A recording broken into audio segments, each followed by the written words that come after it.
chasing that farewell tour. They don't love you like that. You thought you was coming? I thought we were asleep in the first half. We're still on All-Star break.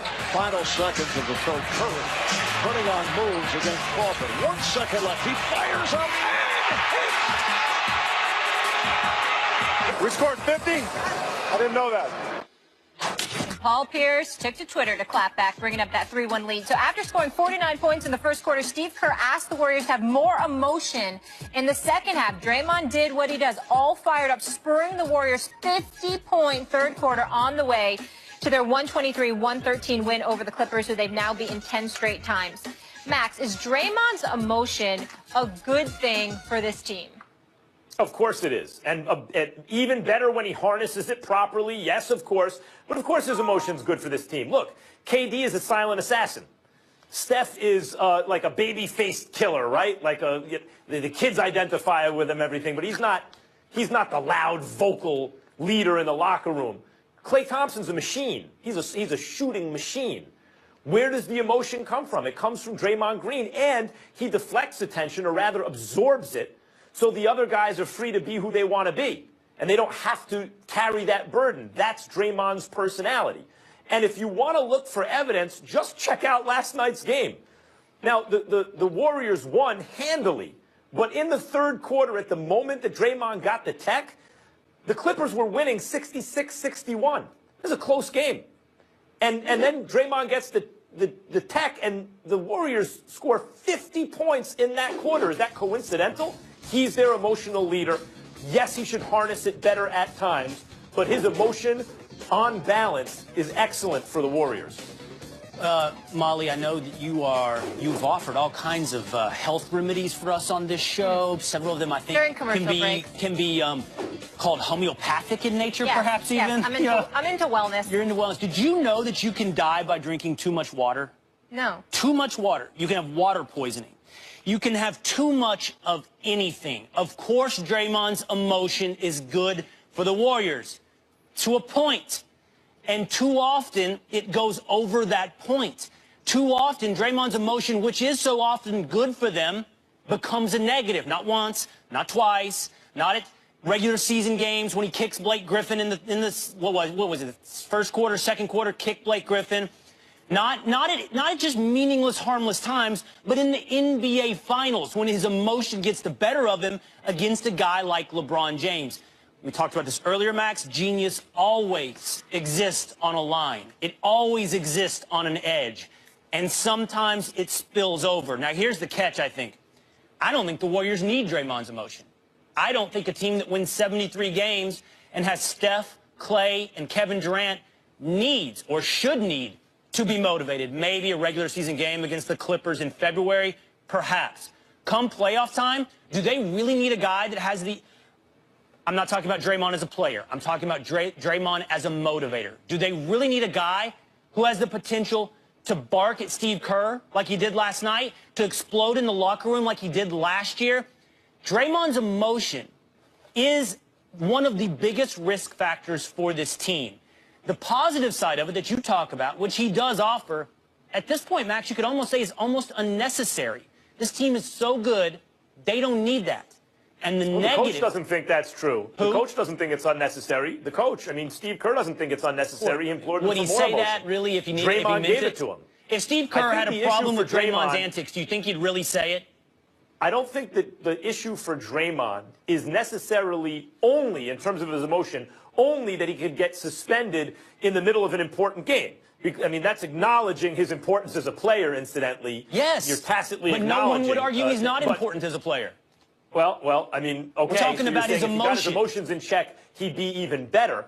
Okay, fine, that's legitimate. But it's different than saying earlier in the show, incidentally, that that's holding them back from a championship, because that's assuming you can find, supposing you can find a guy just like Draymond who knows how to check his emotions. I think the bigger danger for Draymond's emotional kind of intensity is that after a while, his teammates could tune him out in the locker room, roll their eyes. Oh, there goes Draymond again. If you're always at 11, you know, how do you ratchet it up even more when you really want your teammates to hear you? Well, maybe that's part of the problem. Maybe that's why he kicks or draws technicals, because if he's always amped up as high as he can kind of legally be, then he needs to cross the line to really get his point across, because otherwise it just becomes, for lack of a better word, like white noise to his teammates. There's a danger in that, sure. But all we're really arguing is that anyone, including Draymond Green, can further optimize their behavior.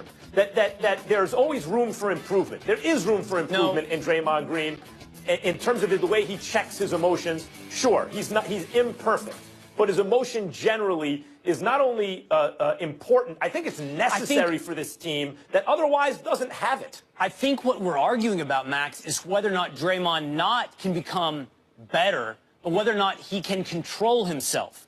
Because if he cannot, we're not having a theoretical debate. If he cannot, he can cost his team a championship. If he cannot control his emotions, he can take a very, very good player, a great player in himself off the court. He did it 1 year ago. And I don't know, at this point, the evidence suggests it's not a good bet to suggest he can control it. It's not. But when you say control, you really are talking about just self-improvement that anyone can go through. Because no, not his getting energy, ejected, essentially.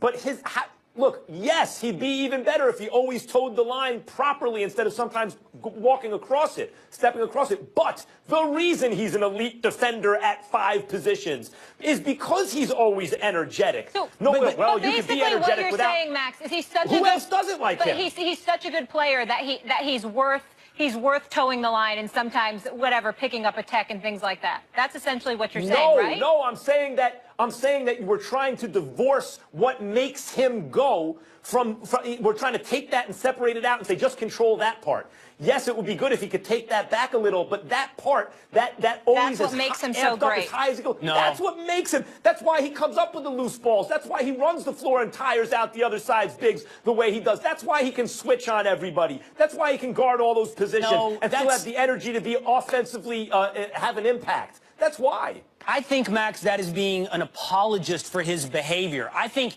it's not. You can respect Draymond very, very much and suggest your energy is great, your emotion is great, and then you kick people in the. Those are natural body movements. And then you yell at your coach, and then you get yourself kicked out, and you can't do that. You can still be great and not do that. Don't kick people, Draymond. It's basketball. Don't kick people. That's true. Speaking of getting kicked out, a few years ago, Colin Kaepernick was being talked about as possibly being the next Tom Brady, but after a lot of political drama this season, some mediocre play, he's on the chopping block for the 49ers. Does he deserve another shot in San Fran with the new brass? Plus, could Adrian Peterson be moving on from the Vikings? The team and legendary running back apparently haven't had any talks yet about this upcoming season. Is he expendable for Minnesota, and where could he go? Stay tuned. If you got Carmelo Anthony, how the hell are you going to give him away for a box of cookies? Please explain. I need help, Max. You ain't getting a superstar for him. He's not a superstar. You trying to tell me that? Who's the superstar? Yeah, Blake Griffin is. A superstar? Really? That never gets old. What's up, everybody? Welcome into another hour of First Take. Thank you so much for being with us on a Friday. Stephen A. is off today. He is being honored at his alma mater, so congratulations to him. Don't worry, Will Kane is here. And, of course, your boy, Max Kellerman. Max, what are you hot on for hour number 2? I mean, plenty of NBA, of course, Boogie and New Orleans and all that. But NFL, too. Tom Brady, why? Adrian Peterson, no. Colin Kaepernick, yes. We'll explain coming up. Hour number 2, First Take right now. No taste, that's you. 3 takes, not me. 2 takes if you lucky. First take, got me.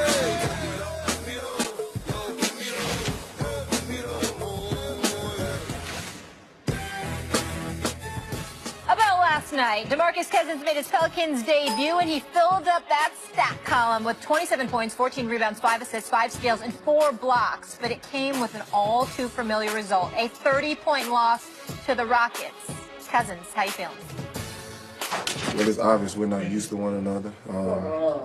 We kind of, cater to one another instead of just playing our own game. I didn't expect to come in and, win a championship. Houston's a very good team, very seasoned team.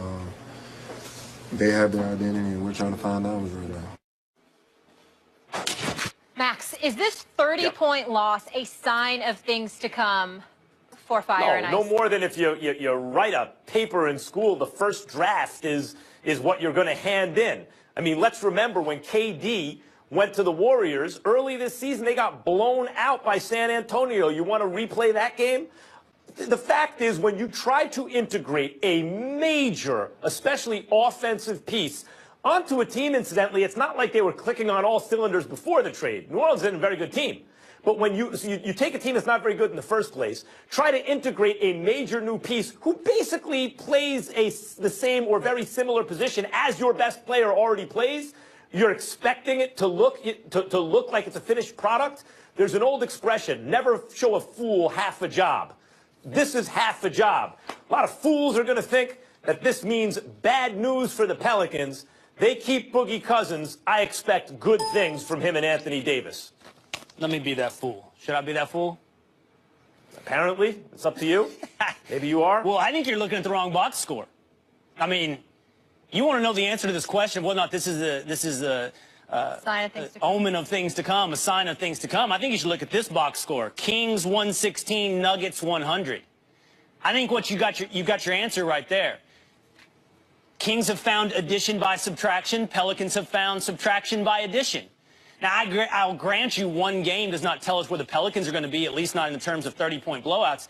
But there was a guy that used to work here that popularized a theory called the Ewing theory, that you take away a star player and suddenly teams get better. That's Bill Simmons, his theory. I think you're seeing this play out when it comes to the Sacramento Kings. DeMarcus Cousins is undoubtedly a very talented player. Nobody can score and put up box scores like him without being a talented guy. But that's not the end. That's not the end of the story. Theory and box scores are not basketball. You have other elements. And Ryan Russillo, who hosts a show here from 1 to 4 on ESPN Radio, has pointed this out. He's watched Boogie almost all this season, and he's seen play after play after play, from inbound passes to defense, where DeMarcus Cousins just decides he's not going to play. Now, I'm not saying he did that in New Orleans last night, and I'm not saying he does that every game. But that is the kind of player that the Pelicans have added. And while in theory it's nice to zig while others are zagging, while in theory it's nice to add 2 twin towers with Anthony Davis and DeMarcus Cousins, the problem with the theory is they're actual human beings. They're players. And DeMarcus Cousins' past suggests the future will not be bright for the Pelicans, that it will not work out. It's not just 2 7-foot centers. It's DeMarcus Cousins as one of them. I think that it's a legitimate question as to whether Boogie Cousins is a winning or a losing player. That's a legitimate question, and the jury is out. The Kings are a losing franchise. I mean, the question was the same with Isaiah Will Thomas was there. Are they a winning or losing? Willie Cauley-Stein's not going to go for 30 and 10 or 29 and 10 every night. And if he does, by the way, God bless him. But the point is that the Kings have a losing culture, and it affected Isaiah Thomas when he was playing with Boogie Cousins. How much of that is Boogie? How much of that is the Kings? We're about to find out. I mean, we know they're the losers in every trade, right? If a team wants to unload a player they think hurts them winning, Masai Ujiri gets to Toronto, he gets rid of right away of Rudy Gay. Who does he find to take him? Obviously, the Sacramento Kings. They lose every trade. They don't know what they're doing, and so they don't know what they're looking at. And the owner is, insane about what he thinks is going to make a good team. At any rate, we're going to find out the answer to your question as to whether Boogie Cousins is actually detrimental to a team's success. But I think if you look at Isaiah Thomas, it suggests probably it's more the Kings. At least that's what the early returns say to me. Boogie Cousins' problem is not on the court. Yes, you can track every play and see at times.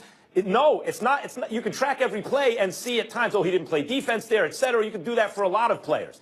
His style of play is not counterproductive to winning. His skill set is not counterproductive to winning. His age, his injury history, none of those things are counterproductive to winning. His attitude in the locker room might be. He may be a coach killer. He may be uncoachable. We shall see. But none of his actual game suggests that. His actual game suggests he is a monster, and you're putting him with another monster in New Orleans. And if Alvin Gentry can't make that work, that's on him as much as it's on Boogie. I love it in theory. I really do. I wish nothing but goodwill for Boogie Cousins. But the evidence is overwhelming. Multiple Sacramento Kings coaches have said he's a problem. Multiple GMs